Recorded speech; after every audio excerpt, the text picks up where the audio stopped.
Leadership वो होती है जो लॉन्ग टर्म प्लानिंग देती है। प्राइम मिनिस्टर आपकी पार्टी का है और आपकी पार्टी के प्राइम मिनिस्टर ने बिजली के रेट बढ़ाए तो वो पूरे पाकिस्तान के लिए बढ़े।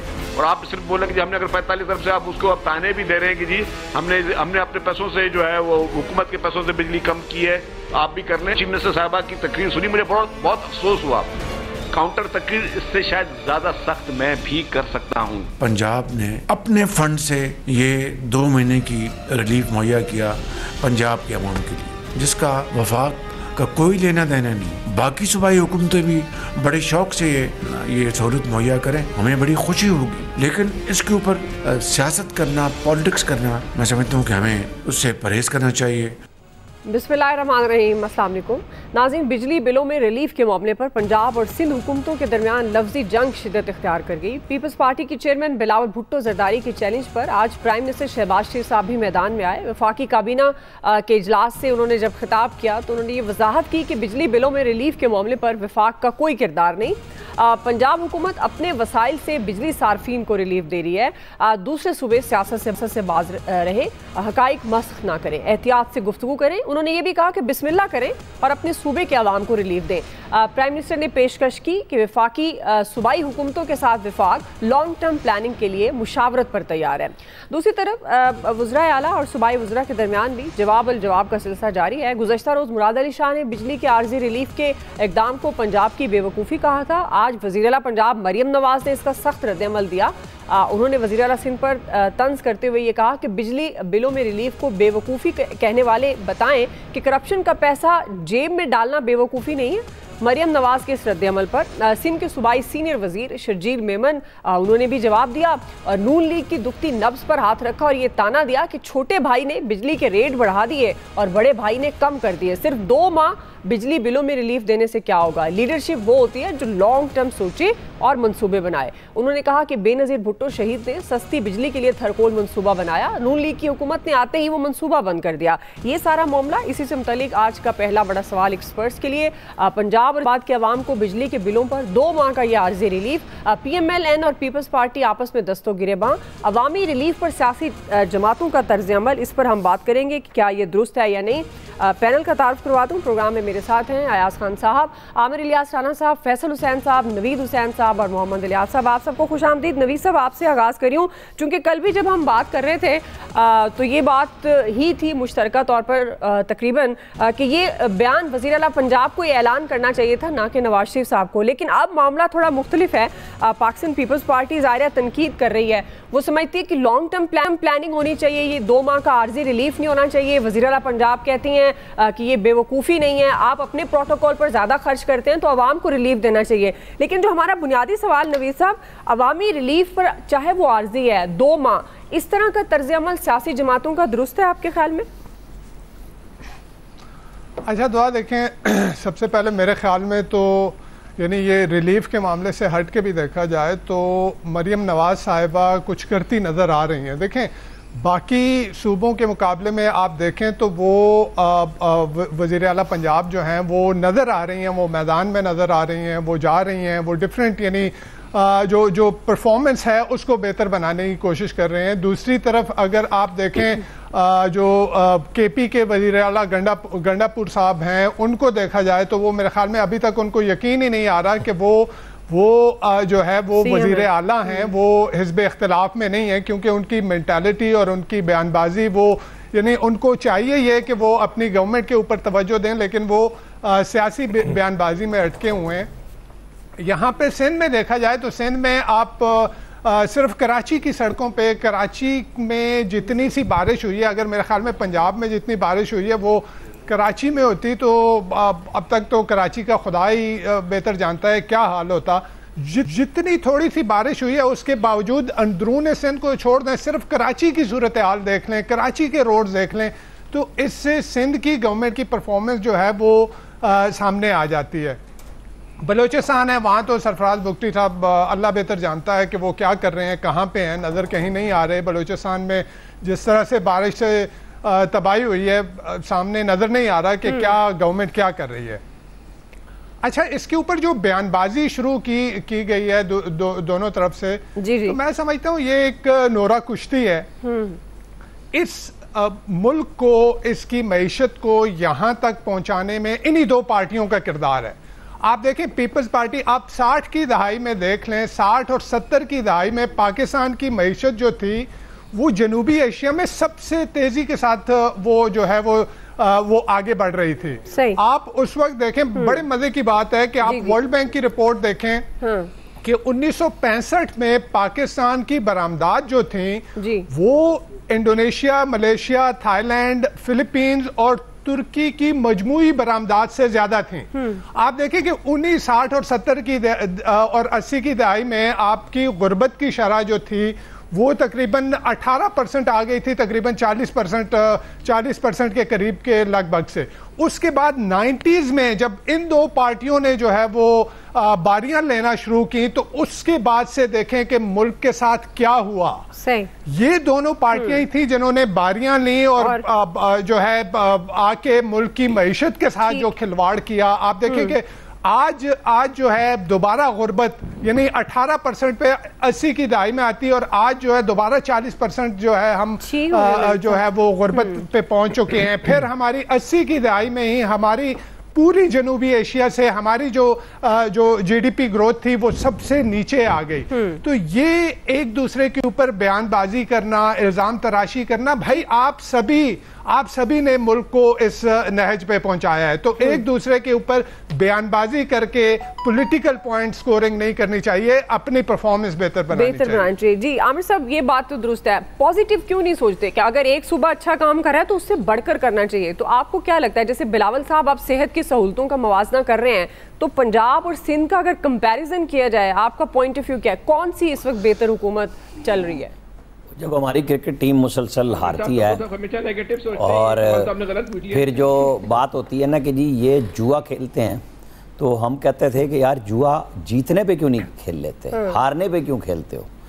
तो मरियम नवाज़ पहली दफ़ा असम्बली में, मरियम नवाज़ पहली बार वज़ीर आला, मुकाबले में जितने वज़राए आला हैं फुल टाइम तजर्बाकार, कई बार के वज़ीर आला, ठीक है। तो इन्होंने पहले दिन जिस दिन ओथ लिया, टीम वर्क मुकम्मल था, काम किया हुआ था, पुराने वज़ीर भी नए वज़ीर भी, एक मुकम्मल आमेज़िश पंजाब में नज़र आई।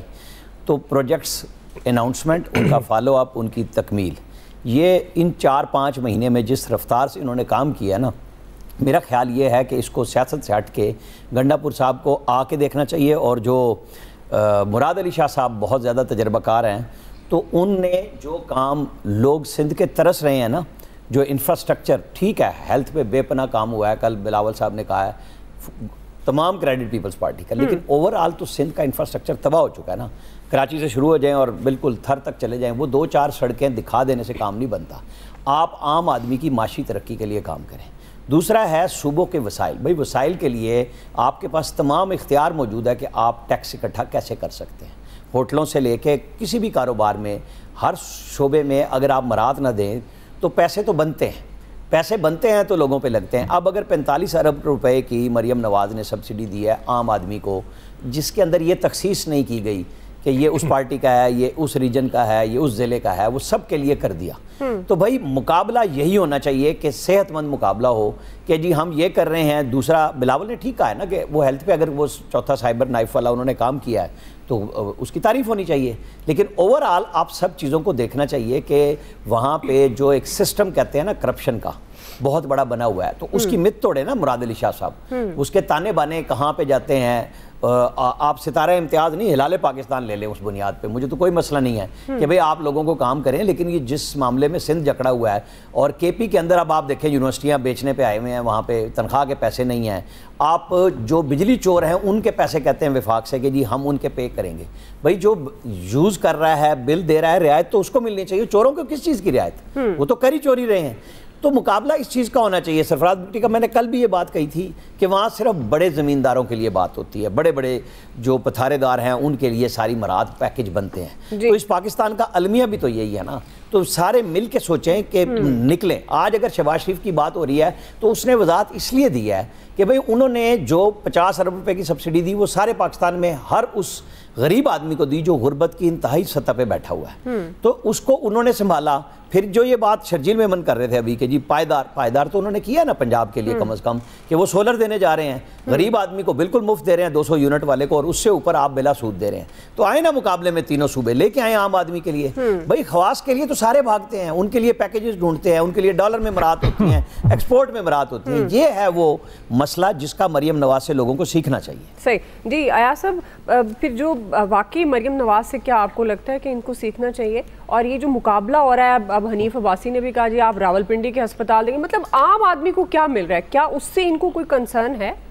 देखिए, बात तो बिल्कुल सीधी सी थी कि एक सूबे की वज़ीर आला ने वो दे दिया जी 500 यूनिट तक हम ये रिलीफ दे रहे हैं, 14 रुपये यूनिट सस्ता करके दे रहे हैं 2 महीने के लिए। चलें 2 महीने इसलिए रिलीफ हो जाएगा कि उसके बाद सर्दी शुरू हो जानी है, लोगों के लिए आसान हो जाएगा।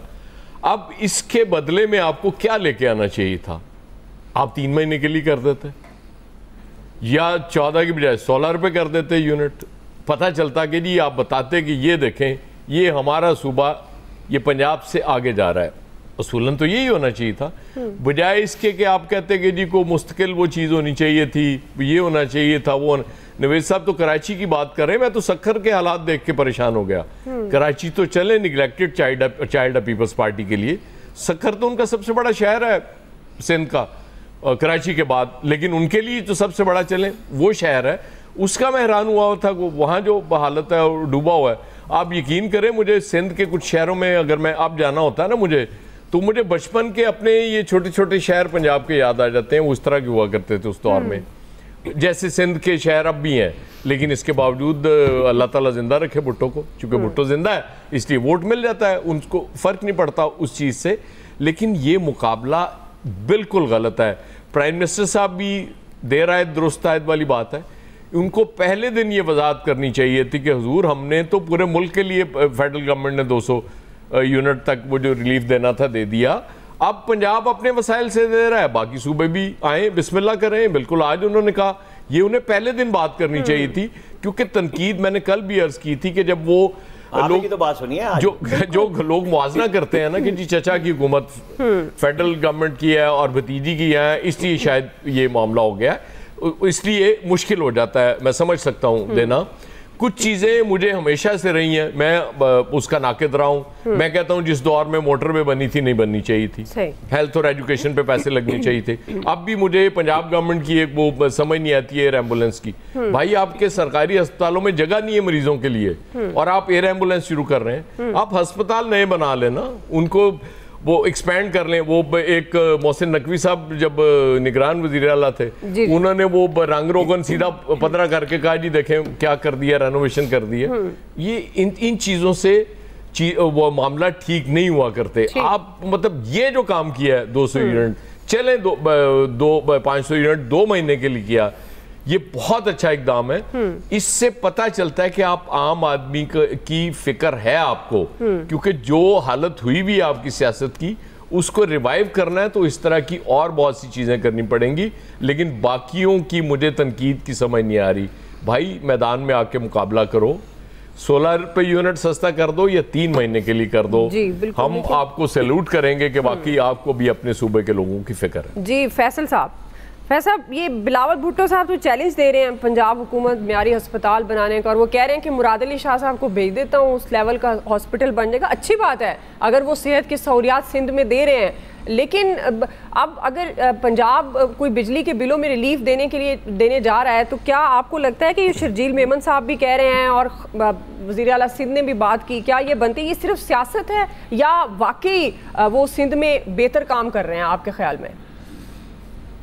देखिए कल भी मैंने मरियम साहिबा की तारीफ ही की थी कि उन्होंने एक अच्छा काम किया है, लेकिन उसको कहीं से कहीं ले गया आमिर साहब। इसमें तो अगर वो यार अपनी बात खुद कर लिया कर भाई, मुझे बुला लेता तो मैंने तो आना ही है।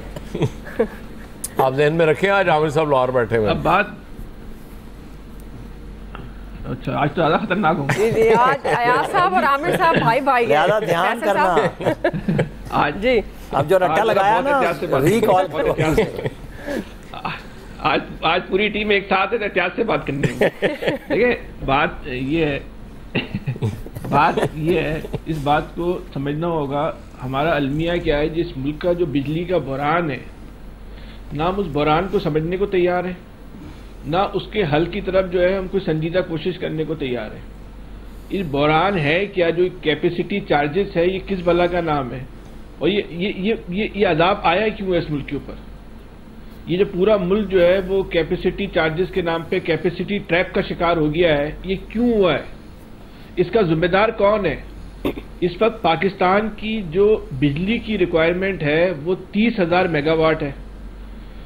वो 30,000 मेगावाट भी जो है उसमें लाइन लॉसेस भी है, बिजली की चोरी भी है, डिफॉल्टर भी है, वो भी पूरी जो है हम नहीं दे पाते। अब उस बंदे को तलाश करने की जरूरत है कि जब आपको पता था कि पाकिस्तान की रिक्वायरमेंट 30,000 मेगावाट है और आपके पास इस कौम के लिए ना कोई मास्टर प्लान है कि आपने 10 साल के बाद ऐसा कौन सा सनती इंकलाब लेके आ जाना है या बिजली की पैदावार जो है वो आसमानों को छूने, जरूरत जो है, रिक्वायरमेंट जो है वो आसमानों को छूना शुरू हो जाए। आपने मजीद 15,000 मेगावाट के मायदे किए। वो आदमी अगर आप पकड़ लें, वो आदमी कौमी मुजरिम है।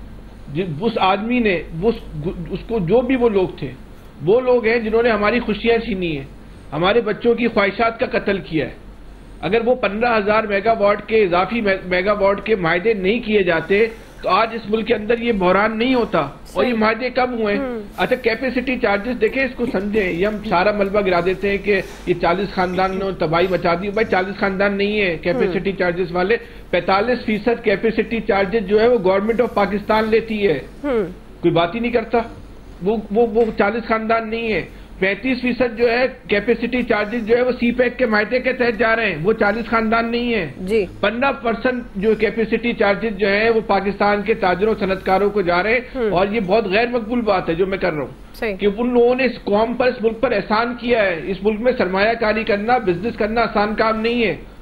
उन्होंने मायदे करके, अपने इन्वेस्टमेंट करके 90 की दहाई में जब ये जो यहाँ पे IPPs लगाई, वो मौसिन इस कौम के, जिनको हमने डाकू और लुटेरा बना के इस कौम के सामने उनकी शक्ल को हम जो है बिगाड़ के पेश कर रहे हैं। 45% तो government of Pakistan capacity charges ले रही है, वो कम कर दे।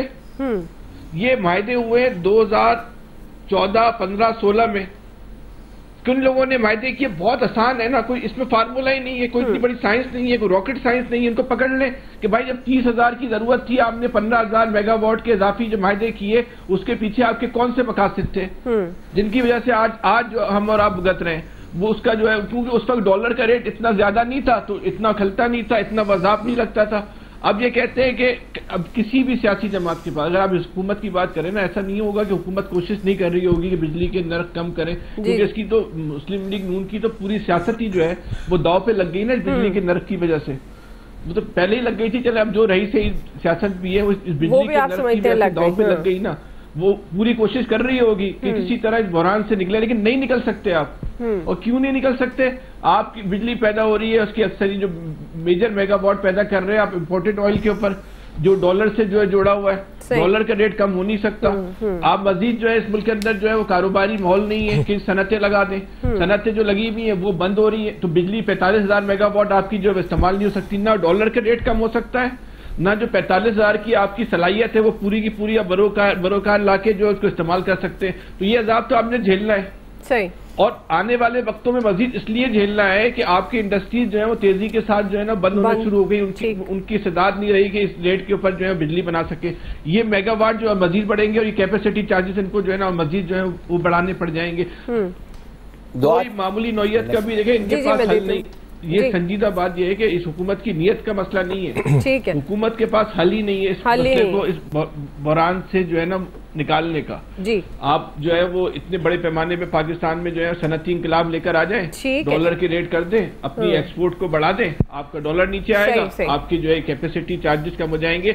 आज जो ताजा तरीन खबर है, ताजा तरीन खबर जो आज की है वो ये है कि जो बिजली की ट्रांसमिशन लाइन है उसमें भी इस कौम को जो है वो ₹2.40 जो है वो कैपेसिटी चार्जेस की मद में अदा करने पड़ रहे हैं। जो लाहौर से मिटियारी जो लाइन ट्रांसमिशन लाइन जारी है उनका एग्रीमेंट 4,000 मेगावाट आसान हो गई। कितने टैक्सेस, कितने फ्यूल एडजस्टमेंट, क्या क्या चीजें नहीं डाली। 2-2.5 रुपए तो हमें एहसास महसूस ही नहीं होता। कम है जी। आमिर साहब क्विकली। मैं सिर्फ इतनी बात कर रहा हूँ कि बिल्कुल ठीक बातें हैं फैसल की, लेकिन मुझे ये बता दें जब पन बिजली नहीं बनती तो कौन से बिजली घर बिजली देते हैं? आपके सीजन, मतलब वो लीडर तो जेल में है जिसके 12 सीजन थे, लेकिन इस पाकिस्तान के तो 4 ही सीजन हैं। तो बताएं, यहाँ पे हर सीजन में अगर एक सीजन में बारिश ना होता, अब आपके पानी दरिया खुश्क हो जाते हैं। चीज़ों के मसाइल हैं, आपको इजाफी चीज़ें रखनी पड़ती हैं। हाँ, कैपेसिटी चार्जेस पे बिल्कुल ठीक बात है, उस पर बात होनी भी चाहिए सरकार को, मतलब उसके ऊपर है। लेकिन अब भैया साहब बात कर रहे थे कि जी मोटरवेज, आज आपका पूरा मुल्क उन पे चल रहा है। आपके सारे पंजाब में DHQs चल रहे हैं, बेस्ट चल रहे हैं और बेहतरीन हेल्थ फैसिलिटी अवेलेबल है। इशू ये है कि विजन होता है किसी लीडर का। एक विजन है कि जी मैं उस वक्त जब लोग पेशावर में मर रहे थे, मैं सियाती मकाम ढूंढ रहा था, मैं इतने दर्जन डैम बना रहा था। मुझे बताएं क्या बनाया? स्वाय डैम फुल बनाने के, वो एक चीफ जस्टिस था और एक ये थे, कितने बनाए भाई मोटरवे? अगर आज आपका मुल्क चल रहा है तो उस बुनियाद आपका GT रोड चलता है, कितनी ट्रैफिक है, कहीं सोच सकते हैं? इशू ये होता है कि हमारे पास जवाब में विजन होना चाहिए ना कि जी ये काम, जंगला बस कहते थे मेट्रो को, ऑरेंज को, कभी खाली देखी? पिंडी में, मुल्तान में भरे पड़े हैं।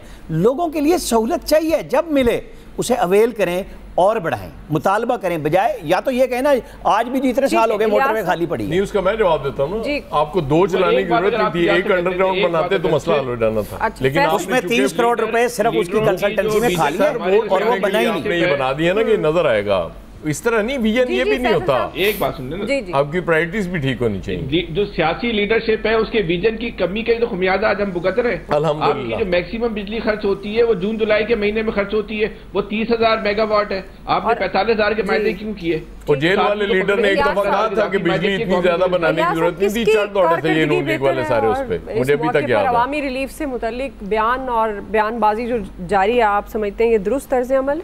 इलियास साहब, देखिए, इस पर सियासत करनी नहीं चाहिए थी दूसरे सूबों को, इस पर देखना चाहिए था। अगर है उनकी कैपेसिटी है सिंध की, बलूचिस्तान की और KP की, तो उनको भी इसमें मसले में आना चाहिए और बिजली को सस्ता करना चाहिए। असल मसला जो है कि बिजली का ये जो आम जो आर्जी तौर पर रिलीफ दिया गया, चलें ये एक अच्छी बात है, लोगों का जो एहतजाज है, गुस्सा है, उसमें थोड़ी कमी आई। लेकिन जो असल चीज़ है कि इसमें इस्लाहात लेके आनी चाहिए। इस्लाहात ऐसे लेंगे, बिजली सस्ती पैदा करें, पानी से बिजली पैदा करें। पानी पर भी इन्होंने कोई प्लानिंग नहीं की कि पानी को सेव करते, पानी से बिजली पैदा करते, ना कोई नया डैम बनाया, ना सारी सिर्फ सियासत ही होती रही और उस पर पानी पर भी सियासत होती रही और इस मसलों पर भी सियासत होती रही। अगर आज पानी से बिजली बनती तो ज़्यादा सस्ती होती। इसकी रेशो हमारे बहुत कम है जो अगर बनाई जाती है, तो इस रेशो से मैनेज करके बिजली को सस्ता करके दिया जा सकता है पर यूनिट। लेकिन कभी इन्होंने इस बारे में सोचा ही नहीं, ना इस पर किया। वर्ल्ड बैंक से या एशियन डेवलपमेंट बैंक से बस कंसल्टेंसी करवा के बस रख लेते हैं चीज़ें, ये कि यहाँ ये हो सकता है, ये इस तरह हो सकता है, लेकिन उसका आज तक हमें फ़ायदा नहीं है। लोन पर लोन लेके उसको मुल्क चलाते रहे हैं और इसी तरह। और ये जो पैसे दिए हैं ये किसी ने, उन्होंने अपनी ज़ाती जेब से नहीं, ये टैक्स पेयर्स के पैसे हैं, उनको मिल गया, उनको रिलीफ मिला है। अगर उनको रिलीफ मिला, ये कम यूनिट वाले हैं लोग हैं, इनको रिलीफ अच्छी, उन्होंने एक मैनेजमेंट की, अच्छा फैसला किया कि लोगों को रिलीफ दिला दी। और ये 2-3 महीने तो बड़े क्रूशल होते हैं लोगों के लिए, लोगों के पास पैसे नहीं होते, मुश्किलात का सामना करना पड़ता है। हमें चाहिए कि इस रिलीफ को, अगर गवर्नमेंट को अगर कोई ऐसी पॉलिसी बनाए कि इसके लिए वो करेंगे, अगर सोलर को ले आते हैं 2 महीने बाद तो वो बेहतर हो जाएगा लोगों के लिए। एक रिलीफ, एक सिलसिला जारी रहेगा, लोगों की बिजली सस्ती हो जाएगी तो लोगों की एक टेंशन कम होगी। तो गवर्नमेंट को इस मसले को देखना चाहिए गौर से, बल्कि फेडरल गवर्नमेंट की भी रिस्पांसिबिलिटी होनी चाहिए कि वो ऐसा करे, तमाम सूबों को इकट्ठा करे, उनसे बैठ के बातचीत करे कि उनके पास किसी के पास सरप्लस है तो उसको किसी न किसी तरह यूटिलाइज करके लोगों को रिलीफ देना चाहिए। दावत दे दी है कि जो काम करना चाहता है वो आए, उनके साथ बैठें और मुशावरत करें। बहरहाल बुनियादी सवाल, अवामी रिलीफ के दावे, किसकी कारकर्दगी बेहतर, पीपल्स पार्टी या नून लीग की? राय आपने जानी एक्सपर्ट्स की। क्विकली ब्रेक ले रहे हैं, ब्रेक से वापस आएंगे। आज का दूसरा बड़ा सवाल, बानी पीटीआई और उनके सहूलतकारों के गिर्द घेरा तंग। हम सवाल ये उठा रहे हैं कि आइंदा दिनों में मुल्क का सियासी मंजरनामा बदल सकता है? राय लेंगे ब्रेक के बाद।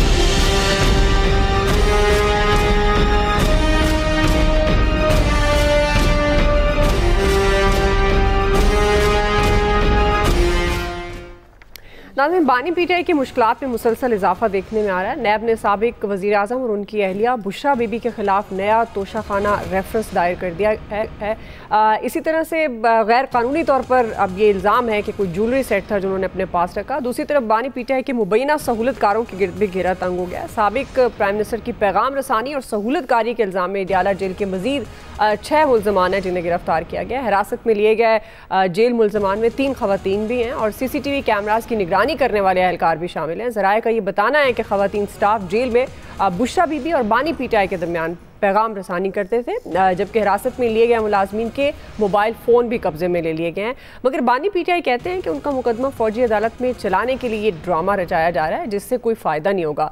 वफाकी वज़ीर इत्तलात अता तारड़ कह रहे हैं कि अगर उन्होंने कुछ नहीं किया तो बानी पीटीआई को फ़ौजी अदालतों में मुकदमा चलने का खौफ क्यों है। बानी पीटीआई और उनके सहूलतकारों के गिरद घेरा तंग आइंदा दिनों में मुल्क का सियासी मंजरनामा बदल सकता है। इस पर बात करेंगे। आमिर साहब, आपसे आगाज़ करी हूँ, चूँकि ये जो फैज़ हमीद की गिरफ्तारी के बाद बहुत सारे ऐसे मामलात खबरें सामने आ रही हैं, खासतौर तहरीक इंसाफ से मुतल्लिक, तो क्या ये पेश गोइयाँ सोशल मीडिया पर तो खैर बहुत हो रही हैं कि आइंदा सियासी मंजरनामे में बड़ी तब्दीली देखने में आएगी, तो क्या वाकई ये मुश्किलात पीटीआई के लिए बढ़ती हुई नज़र आ रही हैं? तब्दीली से थोड़ा सा डर लगता है, पहले बहुत डसे हुए हैं तो। लेकिन इशू ये है कि पाकिस्तान की सियासत और ये इस तरह के रंग हर 3-4 साल बाद 5 साल बाद हमें नज़र आते हैं मुसलसल। कोई नई बात नहीं हो रही क्योंकि हम नई गलती नहीं करते। कभी कोई ज़ेरे ताब और कभी कोई ज़ेरे ताब। तो मेरी तो अरबाब बस तो कुशाद से यही गुजारिश होगी कि हुजूर जो करना ना फैसले कराइए, जल्दी कीजिए। चूँकि ना मामले को चलाएं, या इमरान खान को सज़ा होनी चाहिए या उन्हें बरी होना चाहिए। इसी तरह 9 मई का इतना बड़ा राग अलापने के बाद अगर अब भी पूरी रियासत कोई फैसला कुन मरहले में नहीं जा सकती तो मेहरबानी करें को फिर बातचीत कर लें। नहीं करना चाहते तो फिर इन चीज़ों को बजाय सोशल मीडिया पे और इधर मीडिया पे बहस होने के अदालतों में जाके, चाहे वो फौजी अदालत है आप करें फैसला, आप सिविल अदालतें हैं आप करें, और बिल्कुल वहाँ से हर चीज़ सामने आनी चाहिए कि जी अगर हमारे जज वीडियो सबूत होने के बावजूद जमानतें दे रहे हैं तो बरतानिया की जो हमारे यहाँ ब्लैक लॉ डिक्शनरी पे एक वज़ीर आज़म को सज़ा देने का सुप्रीम कोर्ट ने रास्ता अपनाया, तो हर जगह पे अपनाएं और बार प्रेस कॉन्फ्रेंसों में बताएं कि ये ट्वीट था 10 साल सज़ा हुई बरतानिया में, और यहाँ पे ये वीडियो बयान है कि हम जाएंगे GHQ, हम जाएंगे कोर कमांडर हाउस और यहाँ पे कहते हैं ये सबूत है तुम्हारे, जाओ घर। तो फिर ओपन हो जाएं, फिर सबको लाएं, फिर चीफ जस्टिस ऑफ पाकिस्तान को दरखास्त दें कि जनाब ये हैं हमारे सारे 27 लाख केसों की बुनियाद, कि बड़े केस सुप्रीम कोर्ट और हाई कोर्ट्स में लगते हैं और आम आदमी रुलता है। मैं तो पहले दिन से ये कह रहा हूँ कि इन चीज़ों के लिए बैठ जाएं, खुदा का वास्ता है, आम आदमी को इंसाफ भी दें, उसको रोजगार भी दें। यहाँ ये ड्रामेबाजी नहीं खत्म होती, हम फंसे हुए हैं मुसलसल। जी अयाज साहब, नहीं, तोशाखाना के हवाले से तोशाखाना 1, 2, 3, 4, 5 पता नहीं कितने रेफरेंसेस आ चुके हैं, और वो मूवीज़ के सीक्वल्स होते हैं किसी के ना 1, 2, 3, वो फिर क्योंकि सुपरहिट हो जाती है फिल्म तो वो कहते हैं चलो यार एक और इसका सीक्वल बना लो। वो हो जाती, अभी रिसेंटली एक इंडियन दूसरा बना उसका, वो भी ब्लॉकबस्टर हो गई। तो शायद तोशाखाना के हवाले से तो उनको लगता है कि हमारी हर फिल्म ब्लॉकबस्टर है। लेकिन ये बात ठीक है कि चीज़ें ज़्यादा देर इस तरह नहीं चलेंगी, इनको कहीं ब्रेक लगाना पड़ेगी, कहीं बैठ के सोचना पड़ेगा कि बहुत हो गई। अब चीज़ों को देखें, एक एम्बिग्विटी एक हद तक चल सकती है, बिल्कुल क्लैरिटी आनी होती है अल्टीमेटली। वो बेहतर होता है कि वो क्लैरिटी ज़्यादा नुकसान से पहले आ जाए। मेरा हमेशा से ये मौक़िफ़ रहा है कि आप अगर चीज़ों पे काबू पाना है तो मिनिमम डैमेज से काबू पा लेंगे, वो सबके लिए बेहतर होगा। क्योंकि इस वक्त जो हमारी मईशत के हालात हैं और आम आदमी जितना स्ट्रेस में है ना, ये स्ट्रेस ठीक नहीं होता कौमों के लिए। इस स्ट्रेस को ख़त्म करना ज़ाहिर है हमारे जो रूलिंग एलीट है उसकी जिम्मेदारी है, उनको इसमें अपना रोल प्ले करना चाहिए और चीज़ों को किसी एक साइड पे करना पड़ेगा, वरना इस तरह से ये ज़्यादा देर अगर चला भी लेंगे आप डैमेज ज़्यादा हो जाएगा, मेरा जो ज़ाती ख्याल है। जी फैसल साहब,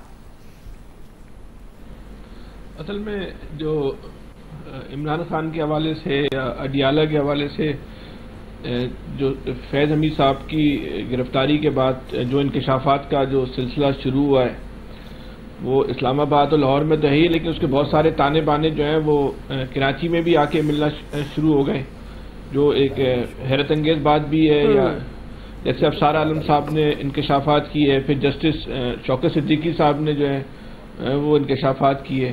तो अब इन सारे मामलात की जो ये इनमें अगर हकीकत है तो एक गैर जानिबदाराना एक तहकीकात होनी चाहिए। मैं कराची के हवाले से तो खास तौर पे बोलूँगा कि जो अली रजा आबदी साबिक रुकन कौमी असम्बली थे, एक पाकिस्तान की सियासत का एक साफ सुथरा एक चेहरा था, उनका कत्ल हुआ। अफसार आलम साहब ने बताया कि उनके ताने बाने भी जो है उन्होंने फैज़ हमीद साहब से जो है वो जोड़े हैं। अभी शौकत सिद्दीकी साहब का कल का जो इंटरव्यू है कि उन्होंने कहा कि जो कराची में MQM का स्क्रू जो है वो फैज़ हमीद साहब जो है वो करते थे। कराची में पाकिस्तान की तारीख की बड़ी एक सफाकाना किस्म की जो है वो पॉलिटिकल इंजीनियरिंग हुई है, और ये इंजीनियरिंग जो है वो फैज़ हमीद साहब के दौर में हुई सबसे ज़्यादा। अगर इंजीनियरिंग हमेशा हर दौर में होती रही, लेकिन इस दौर में जो है वो बहुत ज़्यादा हुई है।